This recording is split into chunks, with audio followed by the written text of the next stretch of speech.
Alrighty, welcome into the Gary Ayd Show here on the Cave, cavetalkradio.com and the Cave Talk Radio app. 1 hour program today. It's great to have you on board. And it's a jam-packed hour, so starting things off with the opening rant. You know, I was just talking about this with a guy in Beacon yesterday. I've always said I prefer, of college sports, I actually like Division III, Division II better than I like major college football, major college basketball. And people say, well, why is that? That doesn't make any sense. The players are so much better, blah, blah, blah. And that's true. But here's the thing. If I'm going to buy if I'm going to get a less than the name brand quality product, but I'm going to pay close to name brand pricing, I'm not going to buy that brand. So if I'm going to get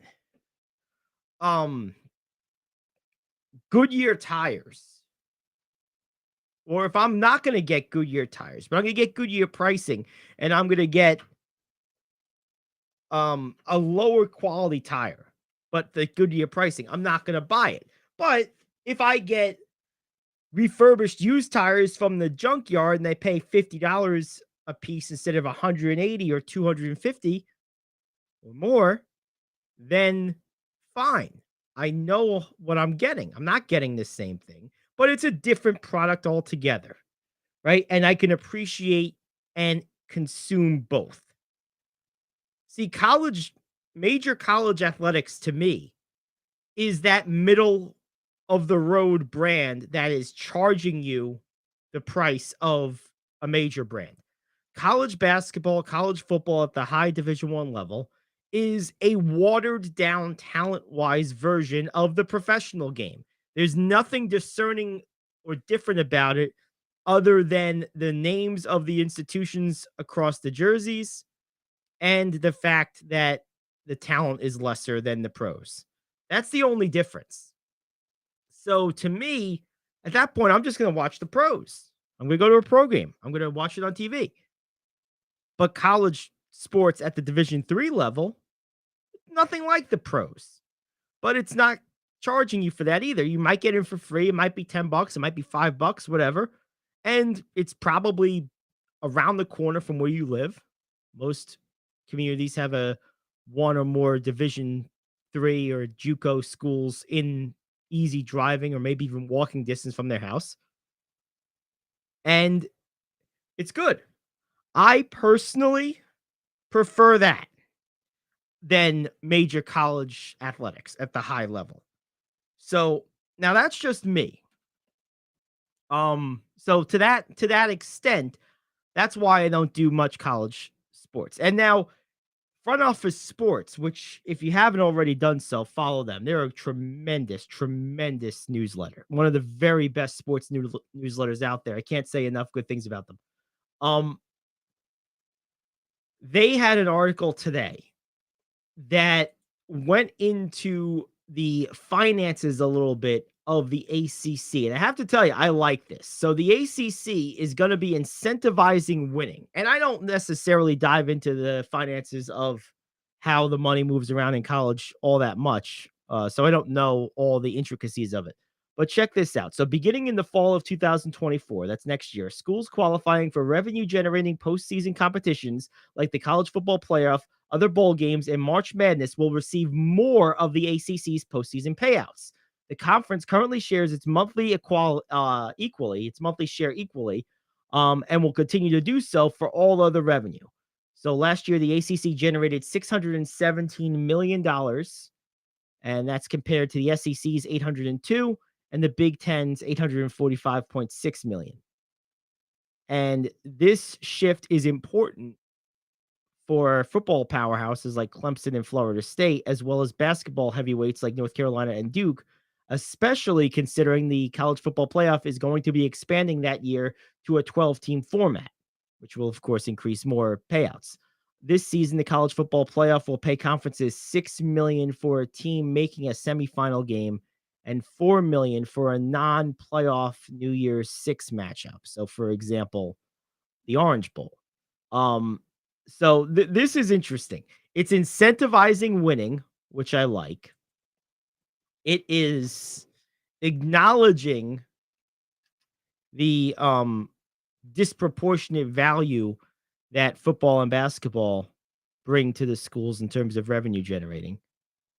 And it is allowing for exceptionalism, consistent performance to have a verifiable payoff associated with it. I'm all about this. This makes perfect sense to me. I'm totally for it. So, all that to say, I still will not be watching college football or college basketball at the highest level. But I will be following how these couple of teams perform over the next several years, starting with next season, because of this change. That I will be doing. And I think it's very, very, very interesting. I really do. So there you have it. All right, let's take our first break. We'll come back. We got our question of the day. That's next. The Gary Ayd Show here on The Cave.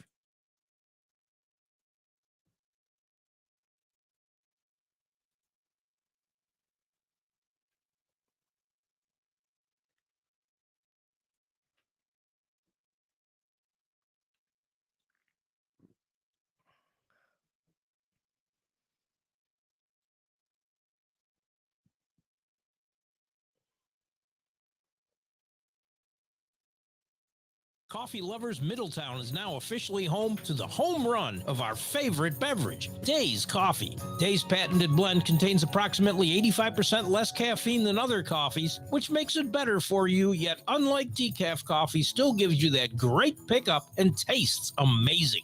Formulated by a retired cancer pathologist, Dr. Grant Lee, Days Coffee is fermented with a patented enzyme that until now required a complex and thus expensive sourcing and production process. With Dr. Lee's formulation, this enzyme's great health benefits can now be brought to your cup quicker, easier, and cheaper than ever before.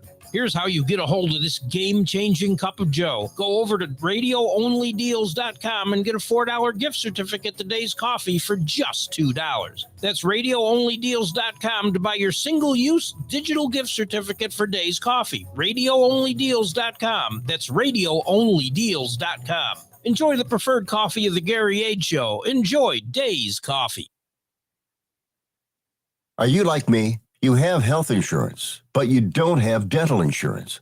Do you need to get to the dentist right away? Maybe you need an implant or some other major service. Well, I found a dental insurance plan that's just right for you. It's called Spirit Dental. Spirit Dental offers a $100 lifetime deductible, a huge network of dentists. And here's the best part. There's no waiting periods. Yeah, that means you can call right now and have real dental insurance for you and your family tomorrow and get that immediate coverage you want. Spirit Dental has plans for just a few dollars a day, up to $5,000 annual maximum, and coverage for implants. Whatever age you are, the dental insurance you need is a free phone call away. Now don't wait, and be sure to ask about Spirit's vision plan. Here's the number: 800-631-9229. 800-631-9229. That's 800-631-9229. Hey friend, life happens and you need money. What do? You call the special toll-free number we're about to give you. We will send you a link to your phone with details on how you can loan up to $5,000. Couldn't you use $5,000 to pay for your rent, pay grocery bills, get your car repaired, or whatever you need? It's up to you. We don't care. We're just here to lend you the money. And we'll lend people money with good, bad, or no credit at all. Of course, some terms and conditions apply, and you'll see those on the link we're going to send you. So if you need up to $5,000 maybe as soon as the next business day, call this number right now. We will text you a free link with details. Paid for by Money Mutual. Call 800-586-7112. 800-586-7112. 800-586-7112. That's 800-586-7112. The Professional Disc Golf Association is being sued for discrimination. Back in 1 minute with your sports question of the day. I've got a unique vacation idea for you that's right here in the United States. If you're ready for a vacation that's fun and downright affordable, listen up. It's driving distance for many of you, so no planes, no airline delays, no hassles. It's Branson, Missouri, the entertainment capital of the Midwest. Live music for everyone. Branson has 3 beautiful, enormous lakes, water attractions, live shows, great food, and tons of entertainment. It's a perfect vacation for you and your family, or if you're retired and you want to have a great time. And you can stay in Branson for as low as $99 a night. Please understand, this is not a timeshare offer. It's a real vacation for as little as $99 a night. We've got a free vacation guide we want to send you right now. All you have to do is call for complete details. Get your free Branson, Missouri guide right now by calling this number. 800-284-0523. 800-284-0523. 800-284-0523. That's 800-284-0523.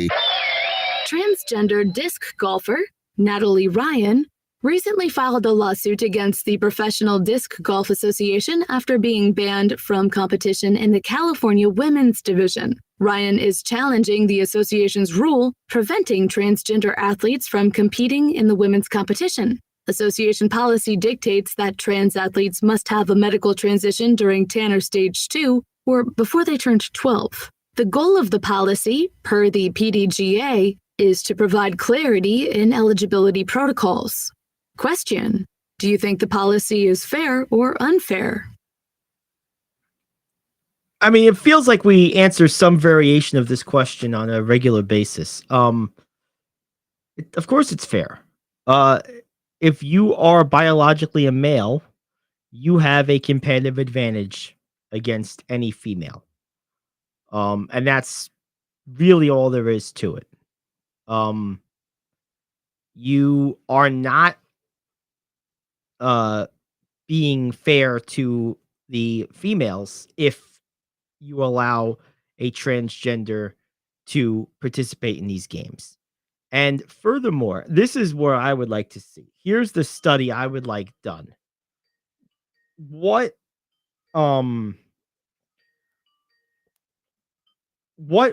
would be the percentage of people who are going the other way? Meaning, if there are, let's just say there's 1,000 transgender athletes in the country. Let's just make up a number, and that's round number. How many of those 1,000 are going from female to male and trying to compete in male sports as biological females? I'd like to know the answer to that, because my suspicion is it would be about 2 out of the 1,000. And that confirms if that were the case, that would confirm what I've long held and still believe, which is that most of these transgender athletes, and I'm sure non-athletes in that same community, are taught this behavior. And in the case of athletes, they see it as an opportunity to benefit from playing the game, playing the system. This goes on in prisons already.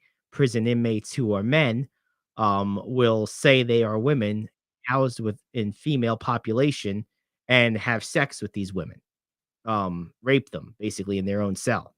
This has been reported in a few different places recently as something that's going on like pretty often now, because that's the rules of the game.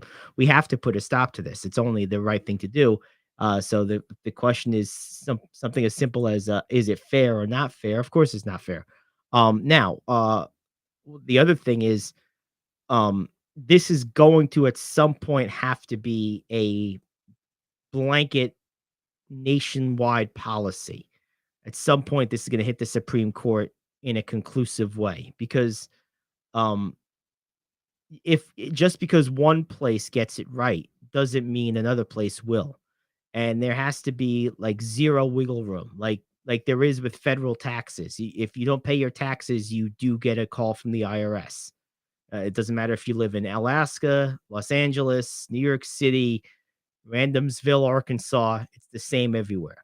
This has to be that. Until a few years ago, it was the same everywhere. There were men and women. Men played in men's sports, women played in women's sports. We need to get back to that. And that definition is based on biology and birth certificate only, nothing else. And it's really needs to be that simple. Looks like we have our buddy Rich has joined us. What is up, Rich? How you doing today, Gary? I'm doing okay. Enjoying some seltzer water here. Oh, that's what it is. Okay. Blueberry pomegranate. Ooh, Yes, it's a healthy combination. I think so. Tastes good too. One of my favorite New York State breweries, Ithaca. Oh, apricot wheat.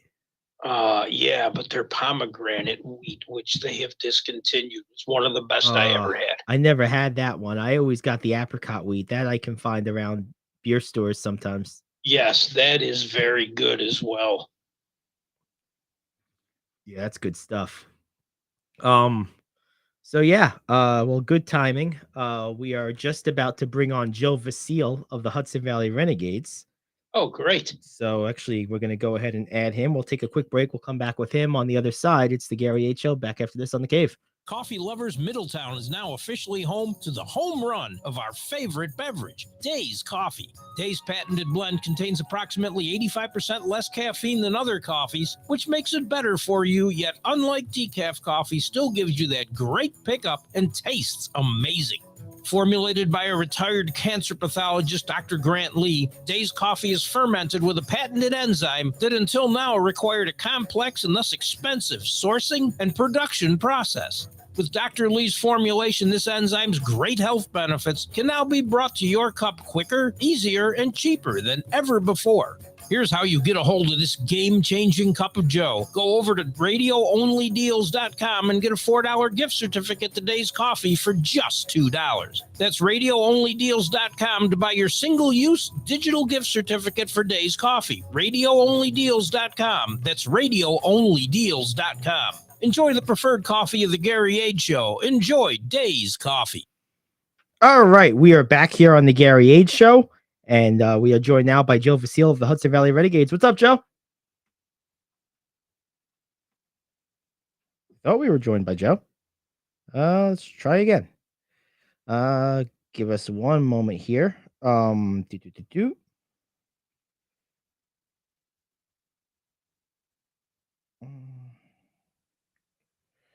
right, let's try this one more time. I lost Rich here too, which will bring Rich back here in a second.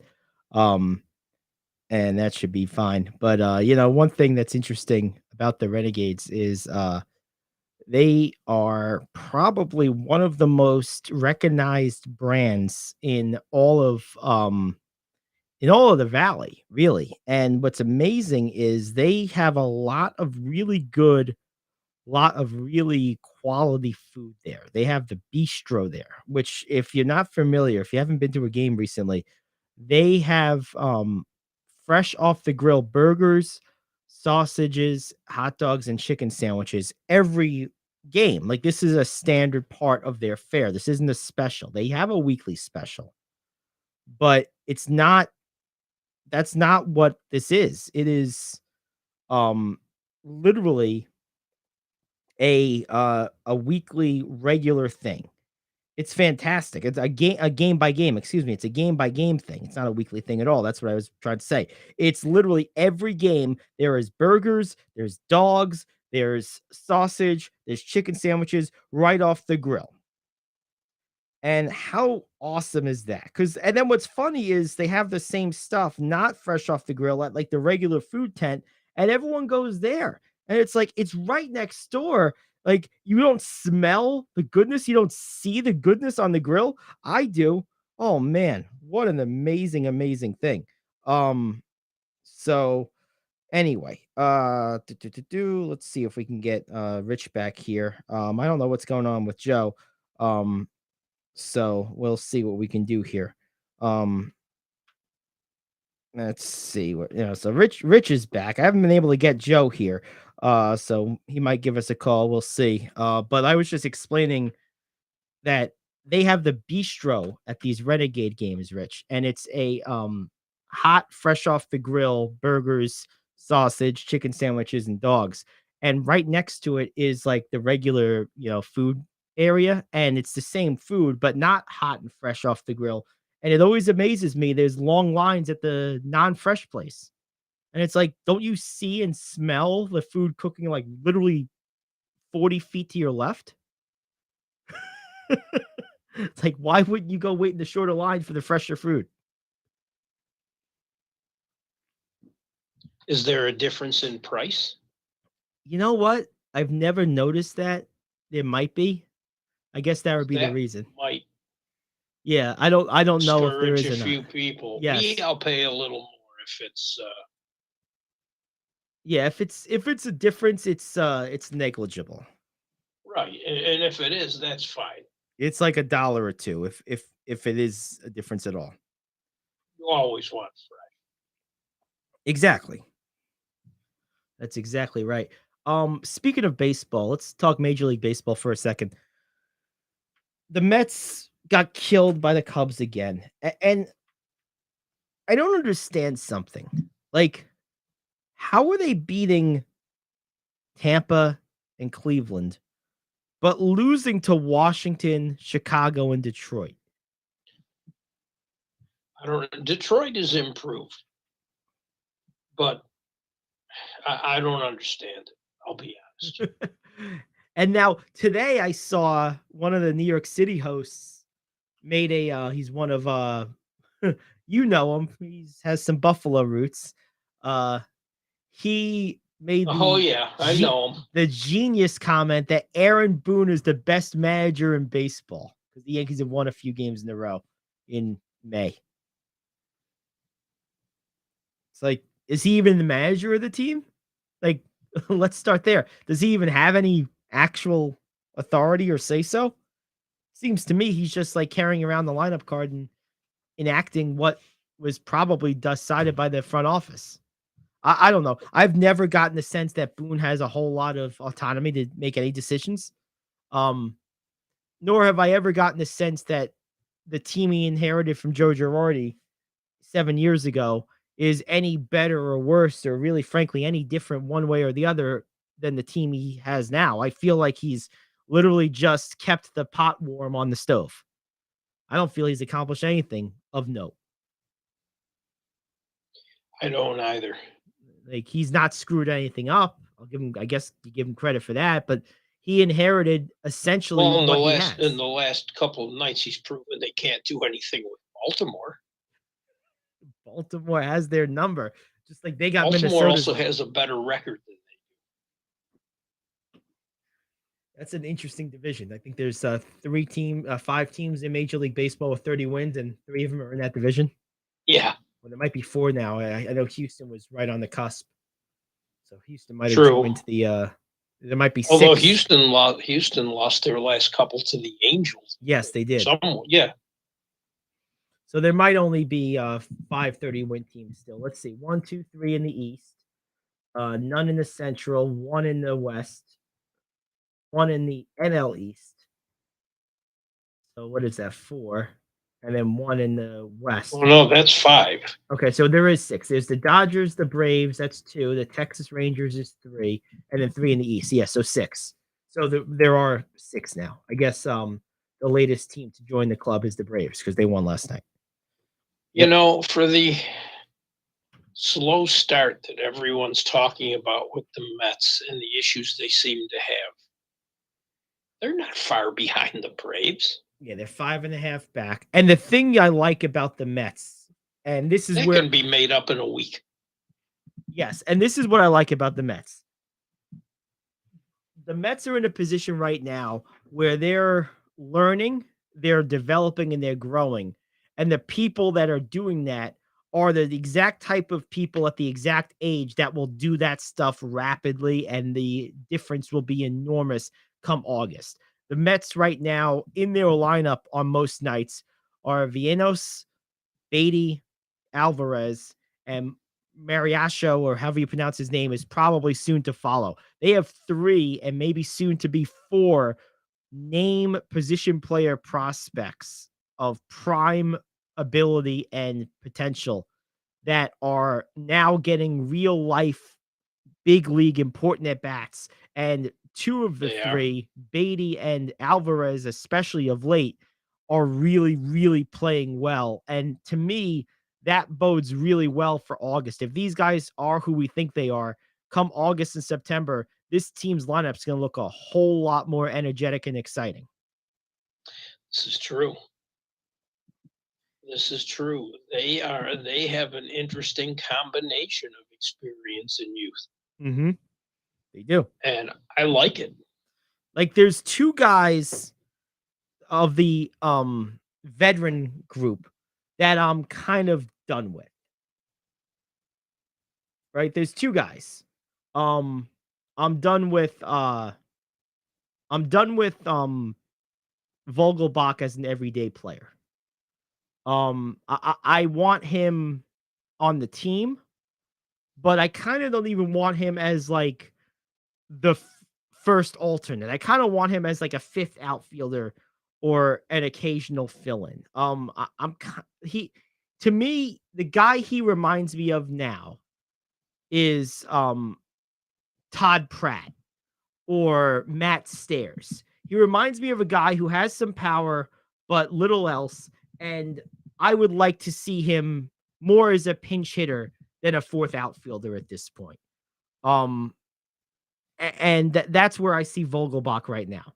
And the other guy is I would like to see Starling Marte more as a 4th outfielder than an everyday starter at this point. I like Marte still a lot, but I think the daily every day is grinding on him. I think he would hit better more consistently if he was playing 4 or 5 times a week versus 6 or 7. I just think he's getting to that stage of his career where less would be more with him. I think you'd get more total production by playing him less games. You do need to play him, though.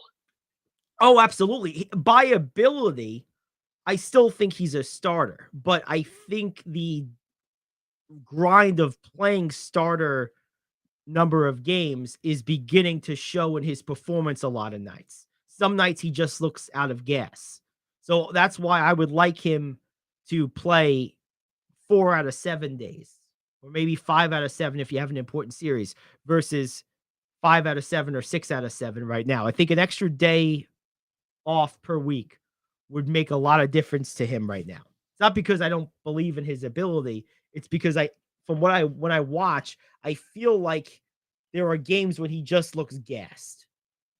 You'd like to see him get some rest. Yeah, a little more rest. Just so instead of playing every day, have him play 2 out of 3 days. So,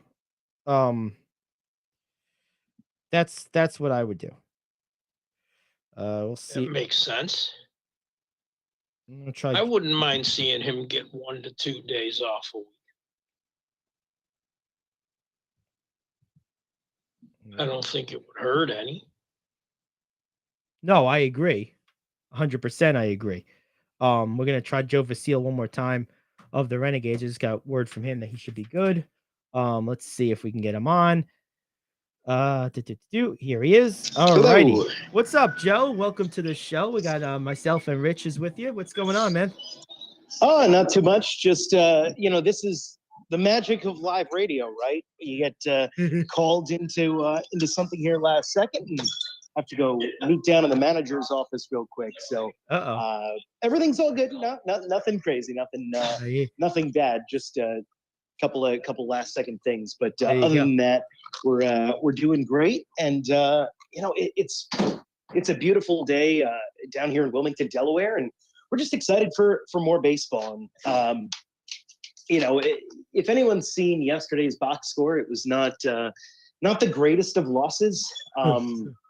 Team was up 7-0 in the 5th inning, ended up losing 10-9 in extras. So I think the general mood around the team is just ready to get back out there and kind of shake yesterday off and kind of right back to business. Yeah, no, I mean those type of losses tend to get a team fired up for the next game, and it's always better. I think I'm curious your opinion. It's always better to get out there the next day and not have to like stew on it. Like that's one of the best parts about baseball. It makes moving on in baseball easier. Most of the time, you're playing Right. the next day. Right, exactly. It's and if it's not the next day, it's 2 days after that. Right. So yeah, unlike football or basketball or any of these other sports where it's a few days in between, sometimes or maybe even a week in between games, you can get right back out there today and just kind of look to shake it off. I think though, like if I'm looking for something positive out of yesterday, it's in the last homestand, the bats were a little quiet and the team wasn't exactly hitting the way that it was the first couple weeks of the season. But the first 2 games of this series in Wilmington, double-digit hits in both games, put up 9 runs yesterday. That's obviously a good sign, I think, for the team that they're starting to find their groove back offensively again, too. Yeah, no question. I mean, when I was there on Friday, it was an interesting game, but it wasn't exactly a good game. The Renegades got a solo home run, and that was it. It was 5-1 against Brooklyn. But I'll tell you what, the crowd that night was very, very good. They did fireworks after the game. I mean, I parked, Joe. I felt like I parked back across the bridge. I was like, wait, I thought I had to swim to the game.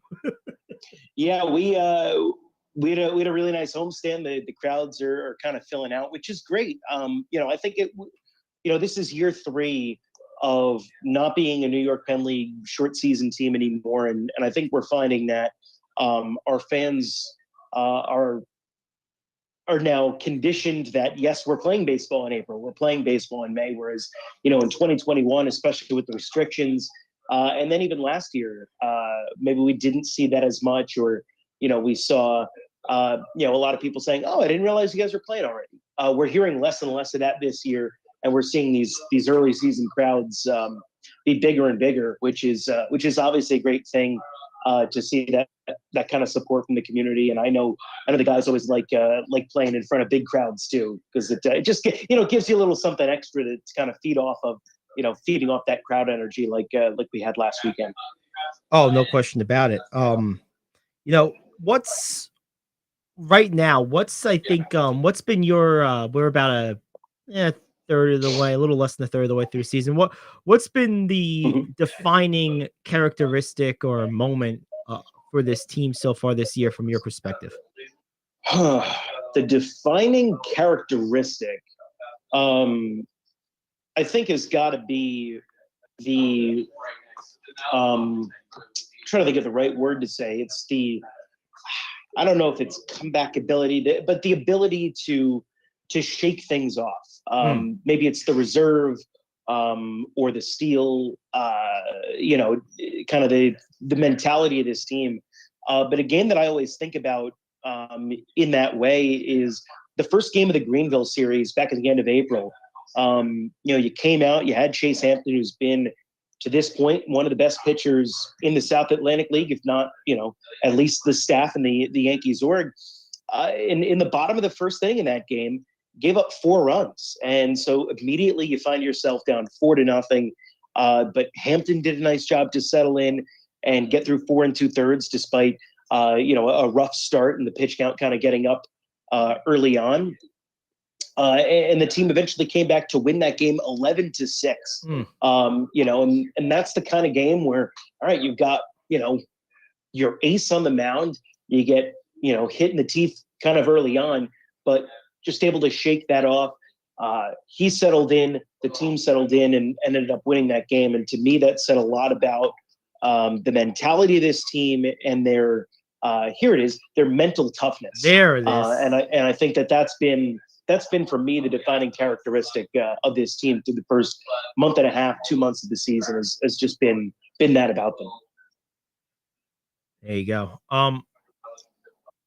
One last thing for me anyway, is I'm wondering, as far as the pitching staff, one thing I think is interesting, I don't think a lot of people notice, there's a lot of guys on this staff and at this level that throw pretty high heat. I mean, I think I saw 4 guys on Friday top 94 on the radar gun. I mean, This is pitching that's not easy to hit. So some of these offensive numbers you're talking about, especially these like late game surges where they score runs in bunches, it's not happening against 84-mile-an-hour fastballs a lot of times. These are just shy or close to major league fastballs in most cases.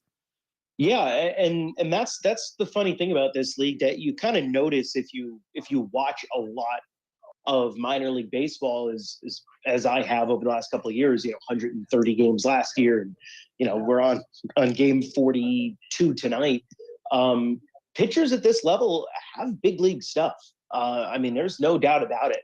The difference between them and big league pitchers is the consistency and the ability to throw it for strike when they need to. And down here, maybe you've got two pitches that are kind of at that level, and further up the chain you have three or maybe even four pitches that are that good. But you've got guys with fastballs and sliders here that are on par with the stuff that you see night in and night out in Major League Baseball. It's just those guys are a lot better at hey, when I need to hit the outside corner, I'm going to hit the outside corner 9 times out of 10. We're down here, it's not exactly 9 times out of 10.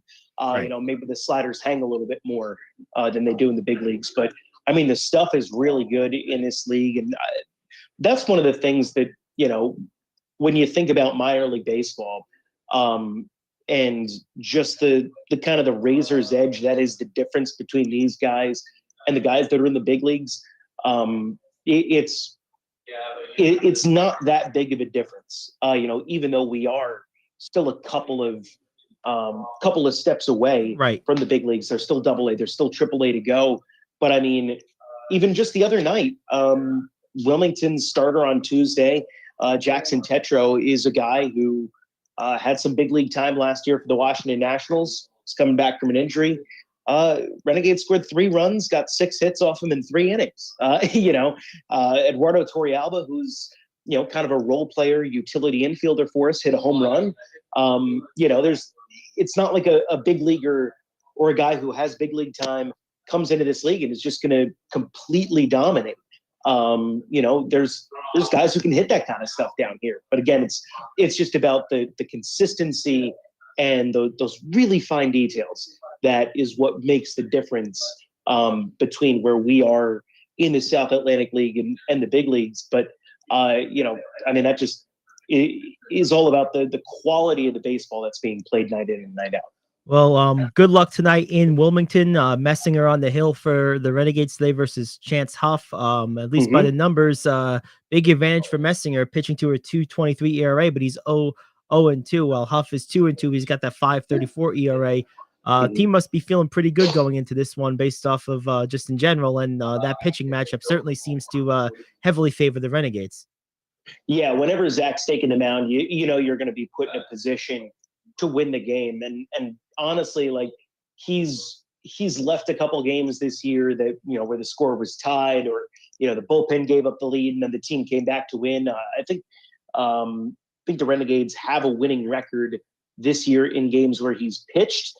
It just, he's ended up getting the loss a couple of times to go to 0-2. But yeah, the Gates are 4-3 in his starts this year. And, this will be his 8th start of the year. In 5 of his first 7, he's allowed 1 earned run or fewer. So it's that level that Zach has really been this year, and just kind of some really more of a run support thing than anything else. The reason why he doesn't have a win yet, but I'm feeling good about that happening soon because he's just been pitching way too good. Yeah, that's this whole season to not have one yet. Yeah, that's interesting. And last thing before I let you go, I just noticed this in your game notes. This is nuts to me.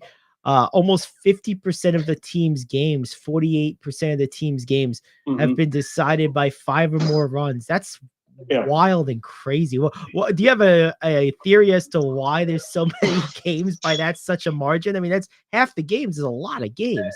Almost half. Chaos mostly. No, I a lot of that was early on in the season. There's been a lot more close games lately. But yeah, early on in the year, there were a lot of very lopsided scores that we were playing on a nightly basis. And A lot of that had to do with just how good our offense was. We were winning more often than not on those nights. But then there's one like you saw last Friday against Brooklyn where the team lost 6-1, and there just kind of wasn't a whole lot, and Brooklyn did enough to kind of get it. And then all of a sudden you look at it and it's a 5-run game. But yeah, there have been a lot of blowouts this year, one way or the other. And I'm just happy that we've been on the victorious end of that more often than not, because the other way around is no fun. Yeah, it's no fun. All right, well, that's Joe Vasile, the Renegades. Good luck tonight. Have a good call, man, and we'll talk to you next week. All right, thanks, Gary. Appreciate you. Thank you. That's Joe Vasile, Hudson Valley Renegades. Back after this here on The Cave. Are you like me? You have health insurance, but you don't have dental insurance. Do you need to get to the dentist right away? Maybe you need an implant or some other major service. Well, I found a dental insurance plan that's just right for you. It's called Spirit Dental. Spirit Dental offers a $100 lifetime deductible, a huge network of dentists. And here's the best part. There's no waiting periods. Yeah, that means you can call right now and have real dental insurance for you and your family tomorrow and get that immediate coverage you want. Spirit Dental has plans for just a few dollars a day, up to $5,000 annual maximum, and coverage for implants. Whatever age you are, the dental insurance you need is a free phone call away. Hey, what's going on? And be sure to ask about Spirit's vision plan. Here's the number: 800-631-9229. All right, very good. 800-631-9229. How are you? 800-631-9229. All right, Hey, well, friend, we're going to be on the air in life about 1 happens, minute, and okay? you need money.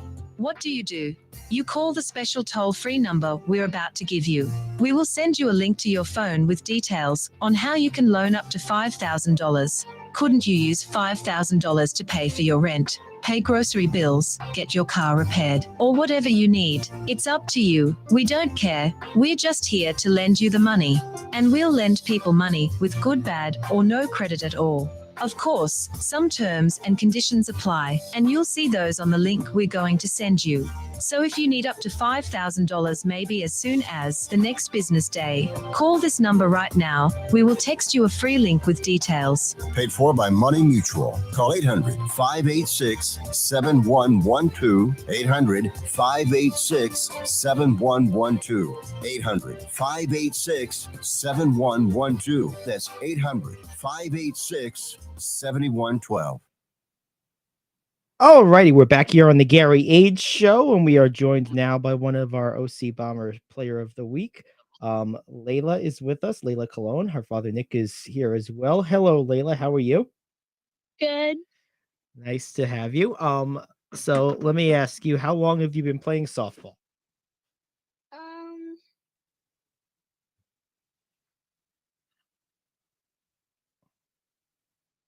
6 years. 6 years? Okay, very good. And how long have you been with the Bombers? 2. Cool. And what positions do you mostly play? I usually play first or outfield. Okay. Do you pitch? Yeah. Yeah. Awesome. What's your favorite position to play? First. First. What do you like about first base? What makes it your favorite? Because it's fun. Okay. Good enough. Are you a righty or a lefty? Righty. Righty. Do you hit and throw right as well? Yeah. Okay. Cool. Which part of the sport do you find you practice the most? Where do you think you have to spend the most time practicing to improve? The field. Fielding, like like first base mostly, or outfield? First base. Yeah. What's the toughest play to make defensively at first to you? Is it scooping a throw, or is it covering if there's a close tight play? Like, what's the hardest play to make it at first? Like stretching for the ball. Yeah, that looks painful every time I see people do it. Good job, 'cause that hurts me just looking at. What do you like as a hitter, what's your main how do you approach an at bat? Are you looking to just draw like work the count? Are you looking to just put the ball in play? Are you trying to hit for power? Like what's your batting approach? I think I'm trying to put the ball in play. Mhm. Okay. Do you find it easy to go to all fields, or are you a pull hitter? Like what's your hitting style? Opposite field? Opposite field. Very, very good. That's good because yeah, a lot of people can't do that. What's been your favorite I guess part about being on the Bombers? What's been your favorite part in your 2 years since you've been a Bomber? Like the team, like the teammates. Yeah. Have you gone any place cool that you remember? Someplace memorable? Uh, yes. I went to Pennsylvania once Cool. What was that this year or last year? last year. Last year. Um, what's your favorite who's your favorite softball player? Uh,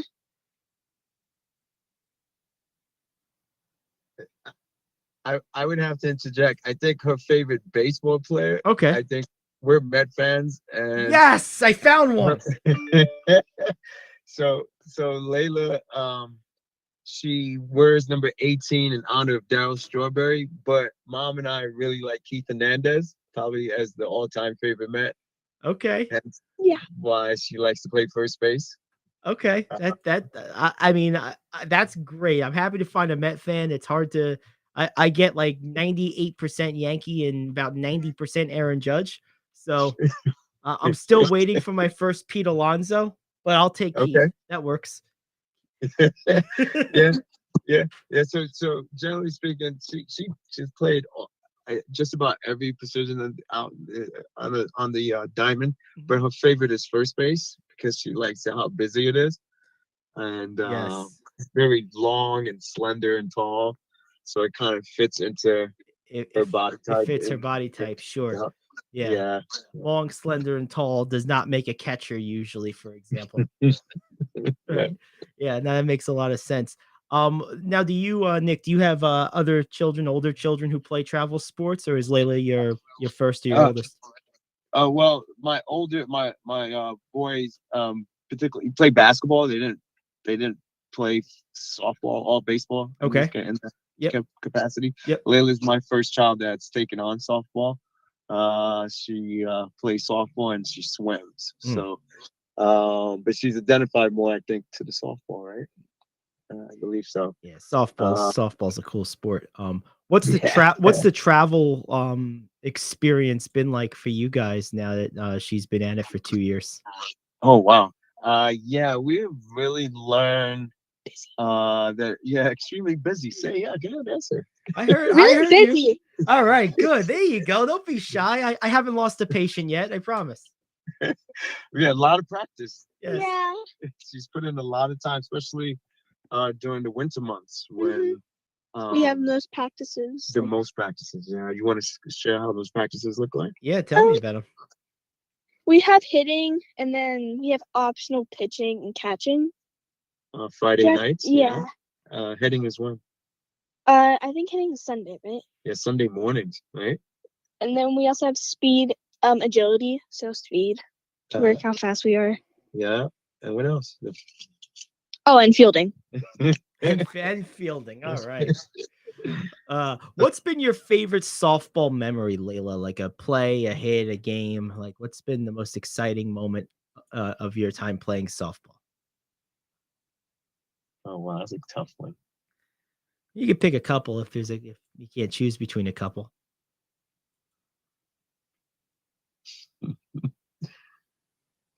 Last year when I hit that double, Mm-hmm. I was really happy about that. Yeah. So last year, her first year, she struggled a little bit with the speed, Mm-hmm. playing from little league to travel.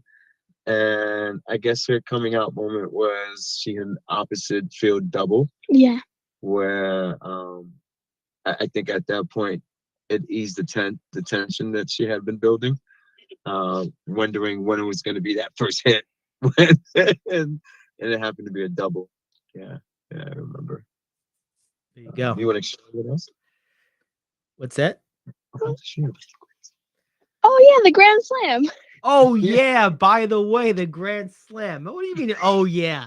That's like the best thing ever. What do you mean? Oh yeah. That's awesome.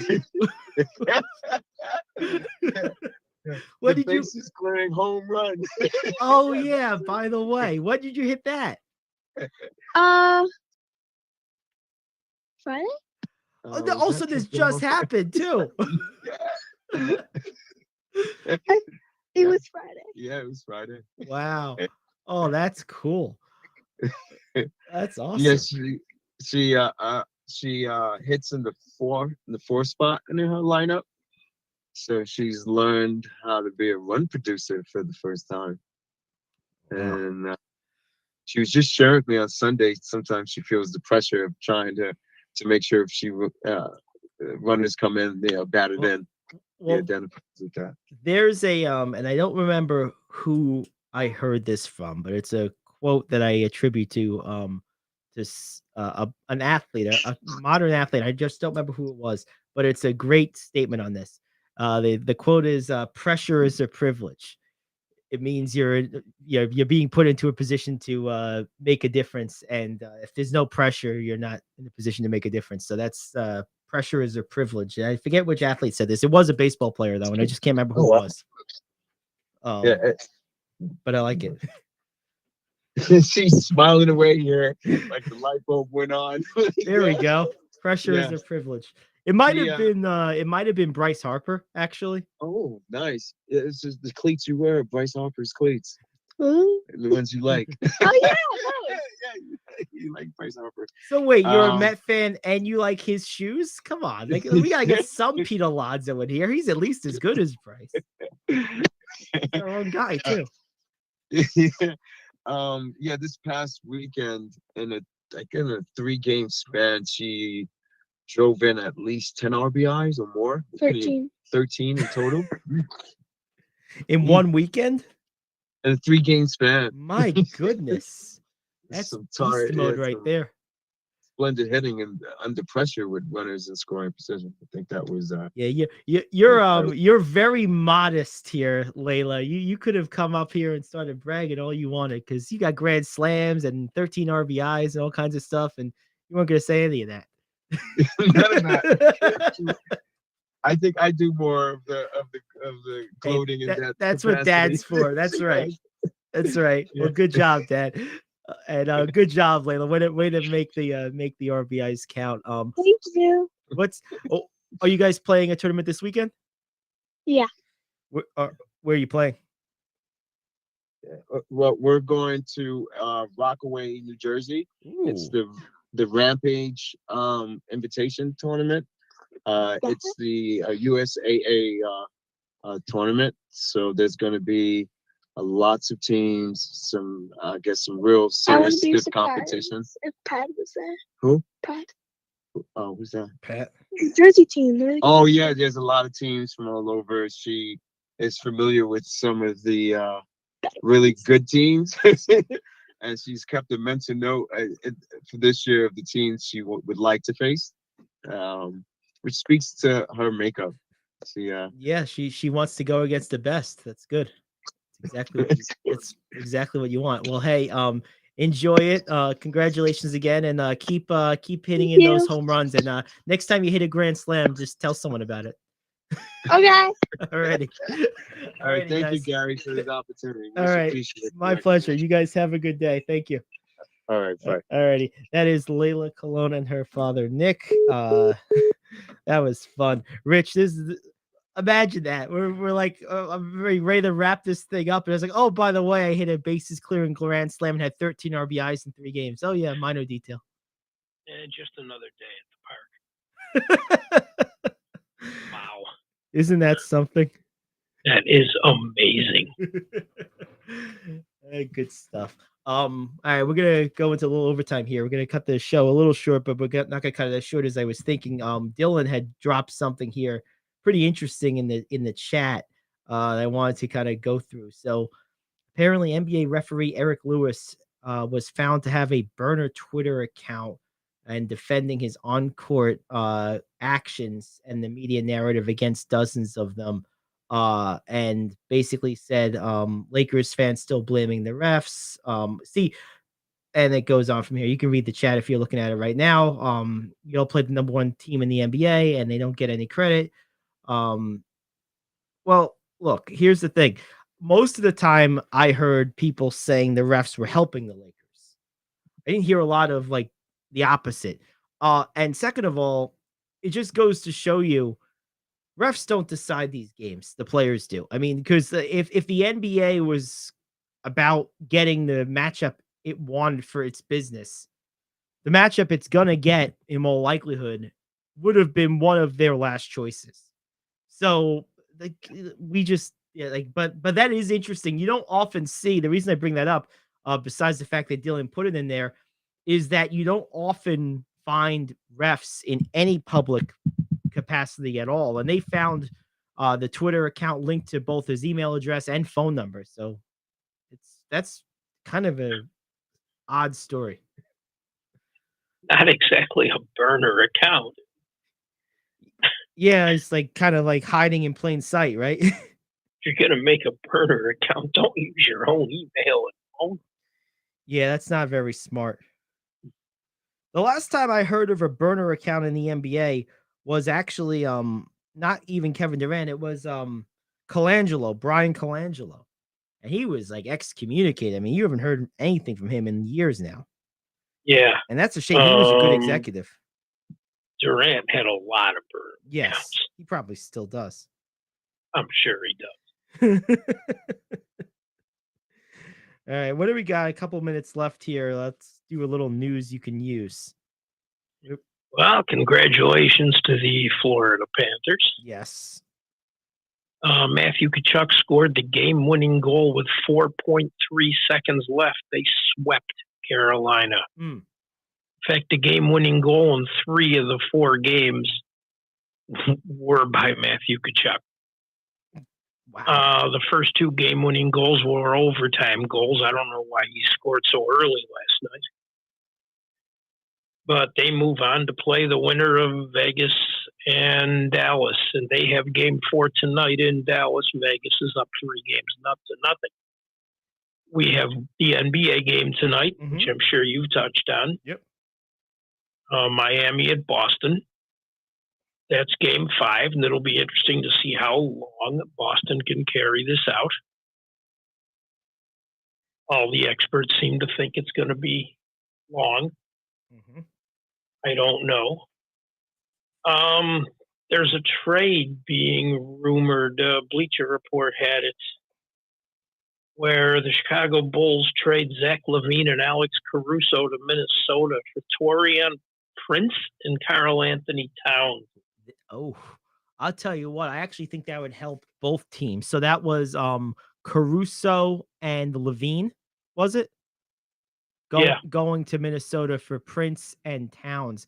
I mean, I think it helps both teams. I think I don't like the LaVine's-Edwards combo. That's what I agree. I think it certainly creates a lot of redundancy, duplication of skills, and Edwards is better and younger. And losing Caruso is going to be significant on defense. Well, that's what I like about it for Minnesota is the acquisition of Caruso. And I mean, we don't know how much Ball's going to play next year either. Right. Yeah, or ever again for that matter. He's got a real so problem. they need Caruso. That's a big downgrade for the Bulls. That's very true. I've never considered Karl Anthony Towns an upgrade. He is an awful defender. And you're trading a good defender. And bringing back 2 defenders who aren't. Right. Okay. Yep. I don't think it's bad. I don't know. I don't think it's bad for Minnesota. I don't think it's very good for the Bulls. Here's an interesting story. This from WFSB in Texas. A Texas high school has rescheduled its graduation ceremony after most of the senior class was found ineligible to graduate. Specifically, 28 of the 33 seniors at Marlin High School did not meet the graduation requirements due to attendance or grades. Oh, jeez. Ouch. Wait, only 5 people in the whole graduated class. One's a little less than 1/6. About 1/6 of them are eligible. Unbelievable. Bet Unreal. that's not good. We got time for one more quick one. Yeah, let's do it.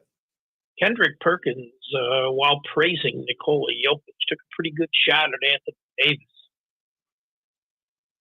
And he said Davis needs to look in the mirror and ask himself who he wants to be. He said, "Should we just accept that this is who he's gonna be?" He said, "This is no disrespect. This is a lot of credit to Jokic, but Jokic is in better shape than Anthony Davis." Mm-hmm. And he bases that on the fact that Jokic has played 8 seasons, played in at least 69 games in each of them. Davis has only played in 69 games 2 of his 11 seasons, and in the last 3, he's played 36, 40, and 58. Mm-hmm. And he says it's about time he does something this summer. And in fact, to quote him, he said it's time for AD to stop having these lazy ass off seasons and actually put that work in summer. I gotta tell you, I mean, I usually think Kendrick Perkins is your quintessential like loudmouth blowhard, but I think he's right on the money this time. I have no issue with any of that. I think he's right on the money. Davis is, I mean, even when he's on the court, like he was this whole postseason for the most part, like he has these on games and off games, and that speaks to either indifference, which I don't think it is, or being out of shape and not being strong enough, physically strong enough and in shape enough to have 2 dominant games in 3 days. And like Kobe Bryant would say, that is your job, especially in the playoffs. Like it's one thing you want to rest a guy or like the road back-to-backs or something. I don't even think that should be necessary, but at least it makes sense. And if you're playing some bad team, if you're playing, a team like Detroit or something, like, whatever, fine. But like in the playoffs, it's your job to be able to do that. There's no reason you shouldn't be able to. You have a 40-year-old on your roster that didn't need rest. Right. Yep. You have no excuse. Yeah, a guy who's played 20 seasons and probably the equivalent of 24 or 25 when you factor in Olympics and playoff games. Right. I don't know. It's not okay. And it wasn't like anyone else was like this. I mean, Austin Reeves, I know he's younger than Davis, but he didn't have any problems. I didn't see Rui Hachimura or Dennis Schroeder having problems game to game. Now, those guys are nowhere near as good as Anthony Davis. We know that. And so their inconsistencies at times are more attributable to their limited talent level. Davis doesn't have that limit. Davis is, I will contend, one of the 7 most gifted basketball players on the planet right now. And when he's right, he is somewhere between the 4th and 6th best player, 7th best player in the whole NBA when he's playing at the peak of his game. And there's no reason he shouldn't be able to do that often enough to remain in that category. He really is that good. And that's why we've said a million times, that's why it drives you crazy. It's one thing if, your 12th man or your, guy that plays 15 minutes a night is your like second or third guy off the bench. It's one thing if that guy's inconsistent, whatever. Right. If Lonnie Walker is inconsistent, it's okay. I can't have my second best player, or you could argue your best player. You can't have one of your 2 best guys being inconsistent like that. You just can't have it. Right. Absolutely. And he is. Oh, he drives you nuts. And, this is the second time in my life as a Laker fan I've had one of these guys. Now, this guy, Davis, is better than the first one. But Lamar Odom used to give me the same reaction. Because Lamar Odom, when he was right and into it, he was a top 15, top 20 player. But then he'd go from a night he'd have 21, 11 assists, 8 rebounds, 2 steals. And then the next night he'd have 3 points, 2 rebounds, and an assist, and be like, what happened? It's like, where do you go? His problem was assertiveness. Yes, well, yeah, different. And he's not as good as Davis. He wasn't as good as Davis is, but he was plenty good enough without his, if he was consistent, he may have very well have been a fringe Hall of Fame case. Yes. So, I mean, he was at least as good, different, but I think he was at least as good as Paul George, talent-wise. But George brings it every night, and Odom didn't. Right. It's interesting. It is just. What are your plans for tonight? 2 Game 5s. That's right. Celtics and what is it? Vegas, right? Oh no, 1 Game 5, 1 Game 4. Sorry. Yeah, Vegas is Game 4. All right, here you go. I've got a Game 5 and a little baseball tonight. Heading to Baltimore on Saturday morning. Should be fun. Very nice. I want to see one of my favorite buildings. Yeah, I've always heard that from a lot of people, you and others, and this will be my first time going there. I can't wait. One thing there in Pittsburgh are worth it. I've heard Pittsburgh. I've also heard Cincinnati's ballpark is supposed to be very nice too. It is. Let's see. They are pitching. This is what I was looking for. Who's on the mound? It's not DeGrom, unfortunately, because they're playing Texas. Bradish and Dunning. It sounds like a accounting firm or a law office. Have you been heard on the job? Call Bradish and Dunning. Jeez. I would be heard on the job if my job was watching that game.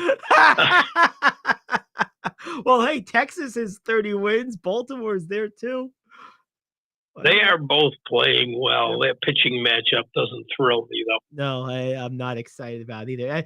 I'm not too proud or too pretentious to not admit this. I'll tell you, I have no idea who either one of those guys are.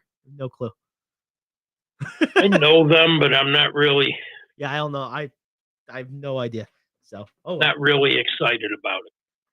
There we go. Well, we will see you guys tomorrow. We're going to wrap it up a little early today. Got some household chores to get ready for. So we will see you tomorrow. This has been the Gary Ayd Show. It's The Cave.